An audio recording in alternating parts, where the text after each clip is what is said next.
Okay, today my mentor and I, Ms. Smith King, will be discussing in-test standards 6, 7, and 8 up on the instructional practice, which includes standard 6 is assessment, standard 7 is planning for instruction, and standard 8 is instructional strategies.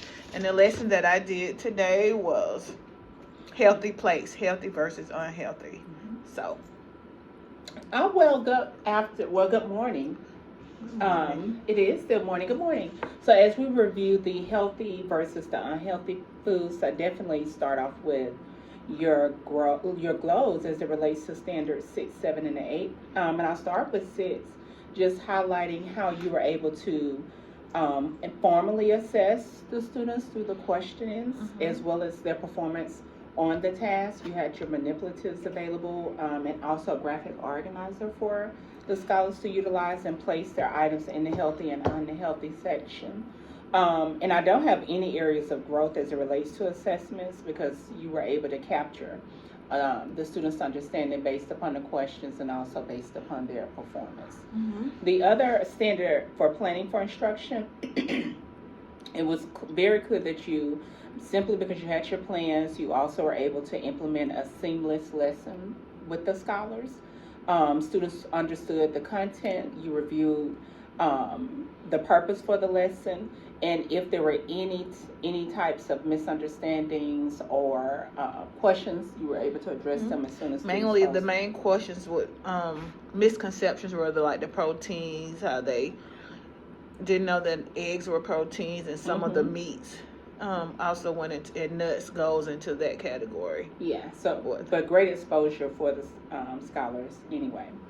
And also just having it on a plate because, sometimes they may not always have food on a plate, but if they put together their own plate or whatever they eat off of, they know to separate it based upon those categories you shared with them.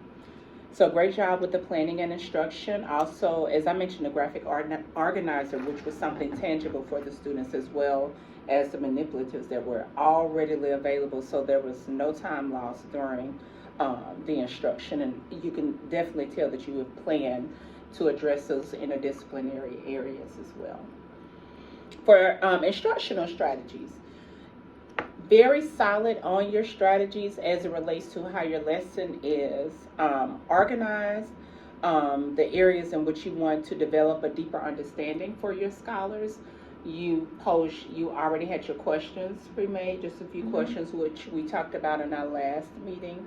Just having those questions that students may anticipate, especially as it relates to the lesson. And this was something that was fun. Everybody loves food, they love to eat and also just have those things readily available. So great job with the instructional strategies. So for 6, 7, and 8, for the standards, I think you did a dynamic job of putting together the healthy versus the unhealthy foods, and just having even the assessment piece for the formal and informal, you were able to capture right then and there who needed what and provided immediate feedback. Okay. So great job with that. Do you have any questions for me? No. Or anything that you would need additional support in? No, I don't. Okay. Thank you.